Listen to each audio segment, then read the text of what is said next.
Hello, beautiful people, and welcome to another episode of This Spice. I am Wielania, and with me is. And you know how we do it. My opinion. My opinion. Our opinions. Yeah, you know. So, in the course of last week, there was a video that circulated where there was a container full of bike men with their bikes, and they were northerners, and they were arrested in Lagos. And you know, a lot of people had their, you know, the way Nigerians are that now, is it, so of course. Just like, yes. What offense have they committed? This and that and that and that and that. And somewhere in my head, I'm like, okay, fine, they've not really committed any offense. But then again, in Lagos, for the major part of the road, this kind of bikes are not allowed. Okay. So with these people coming into Lagos, they are most likely going to populate the few areas that actually allow, you know, bike as the cost of transportation. And for me, I feel like the government didn't do anything wrong, because according to the government, I mean, now the government didn't do anything wrong by arresting them, or the police, so to speak. Well, according to report, they have been released, and of course, the police are saying, oh, they had to release them when they realized that there was nothing incriminating about them. Do you understand? There's no big deal about the fact that, but I'm sure they had to take that action because they were locked. Thank you. And you know what is happening in Nigeria, security matters, issues and all of that. So they needed to take that swift action. So, but and I also feel that the Lagos government actually needs to take action as regards the people that are coming into Lagos State, because a lot of people just hear that, oh, because you know the way, especially when you watch a lot of Nigerian movies, when you see both films, they believe that if you want to make it in life, you have to come to Lagos.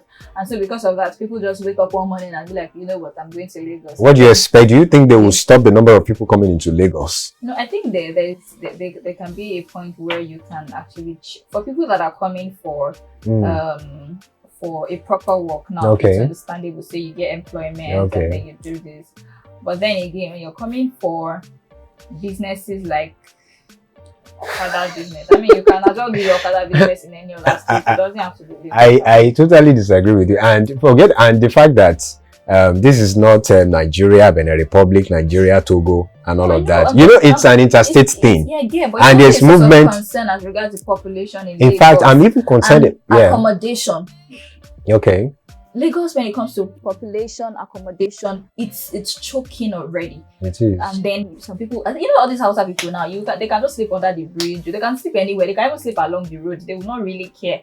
And you know, all these things, I don't know. That's my own opinion, Well, we only hope that the increasing population in Lagos will not affect the infrastructures we have, because the infrastructures are now limited. In the sense that, yes, because the more you have more people coming into Lagos, the more they need to create or build. In Lagos? That's the problem. They don't land in Lagos to build or create. The question is, can they really stop people or try to checkmate the kinds of people that come? They can checkmate if they are ready to. But the issue we have with Nigeria is, when it comes to data keeping, zero. When it comes to things like this, sentiment would always come into place. That's the issue. Why we would actually not move on. All right. Okay, so let's go to Uncle Bob to Risky. Uncle Bob's birthday was there. No, be careful. You know, there's this video. Yes, I remember. She said, "Who is your bro? Bro, one yaba." Who is your bro? Oh my God! Our beautiful babe. Hot babe. You can say that again.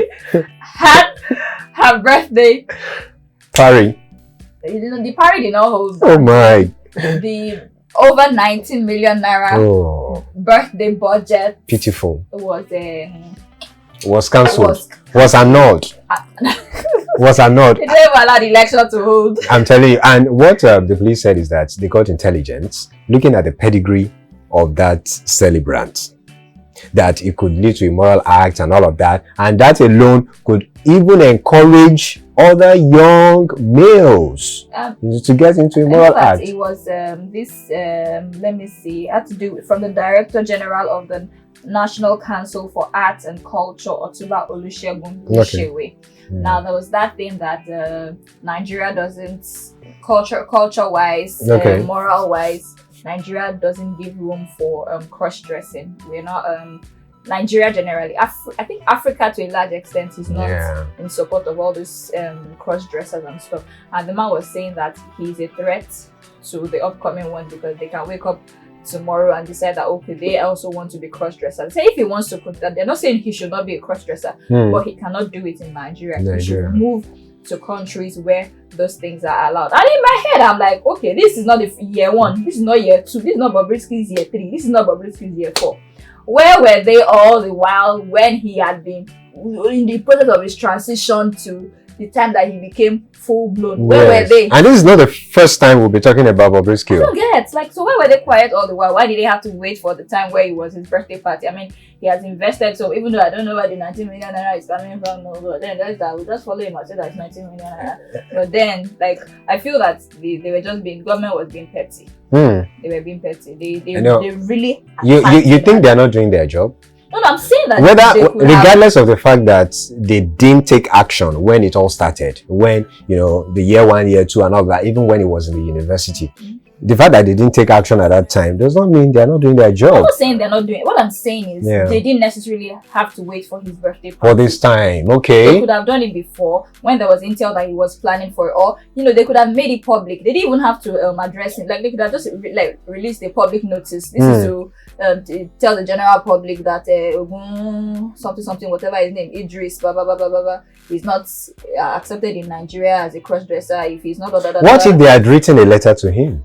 To him, or to her? Personally, I'm not disputing that. I'm saying they could have done a public notice. Yes, I'm not even saying that. There's so many things they could have done even before getting to the point of arresting him. Like, he has invested. No, let's even forget about the fact that he's a cross-dresser. He invested a lot into that birthday. It's like they waited for him to gather his eggs and they decided to break the eggs. Like, while he was gathering the egg, they could have as well just warned him and been like, you know what, one in privately, one in publicly. And you still don't agree with the fact that they were using that to pass a message to other people? But that's what I'm saying. Like, you can't just.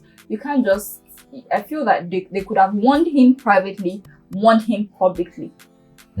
So when you do things like that, before now pulling the final plug and saying that, you know, I feel that's just... Well, another thing is, before we move to the next story, is that we should be conversant with the laws we have in this country.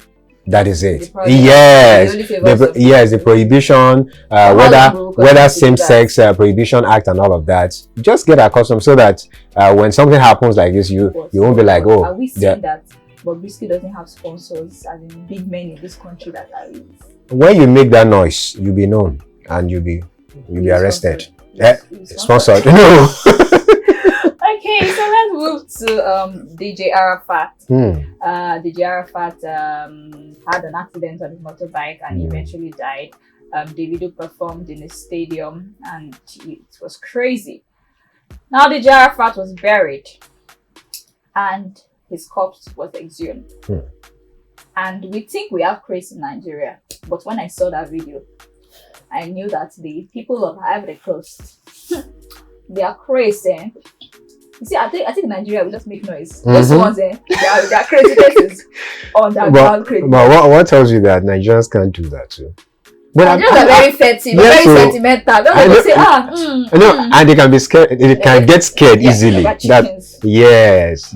And it was really, and I was like, wow. But you know, when I saw the video, the first thing that came to my head was this guy a cultist? I mean, that was the first thing in my head. I was also thinking the same way, because I was wondering why they would really like to see that tattoo on his body. Why are they concerned about that? You know, and then the Instagram page where I saw the video, they now later said, you know, somebody in the comment section has said that he was believed to be a member of a particular cult, and that rumor had it that those people had taken off his body. So they wanted to be sure that the body that was actually buried is the one that actually really belongs to him. I think that's why they actually really wanted to save the tattoo. I saw the video. It's quite for me, I find it unfortunate because you know the dead is dead and you should allow it to rest. So they didn't allow that dead. That is it. And it's just unfortunate because after, you know, it made me think about life. Like, after all the things you acquire, after all that you say you are in this life, after you've gone like this, everything becomes... Another thing that comes to mind is whatever you do, you think you're doing in your closet, whatever group you belong to, whatever, a society you belong to, just forget about it. It will still come, yes, to the open. That is it. So okay, Kelvin Harts had an accident on Sunday in his what do you call that cow? Hey, let me go and look for it. Barracuda. Oh. And it's really sad because they say he has a major back injury. And this accident reminds me of a Paul Walker too, when Paul Walker died at that time. Similarly, Kelvin Hart wasn't the one driving. Oh. And our hearts actually go out to him, and we hope that he actually would recover through and survives that. And finally, Big Brother. We cannot but talk about Big Brother. Nay. So Esther and Serdi were evicted. I didn't see Esther's own coming. Well, I guessed, but I was surprised that Cindy was actually able to, pull as much votes as she did. And fraud, our water corporation. Fraud actually cried. I think on Saturday morning I was watching a particular episode when Diane was asking Mercy about who would be evicted, and then Mercy was like that she's scared for Cindy, but that she sees the lady going. She said she's not sure of Cindy, but she's scared for Cindy, but that she sees the lady going. And I was just laughing because I remember when Mercy was up for eviction, she did not see anybody going. And that is it. Even when you're seeing someone, you believe somebody would be evicted, you will be surprised that it might just be you. So well, it's all good. So let's see who again leaves the Big Brother house pretty soon. And that's it in today's episode of This Spice. Don't forget to leave us your comments in the section below. Till we come your way again next time. Until then, have a beautiful day.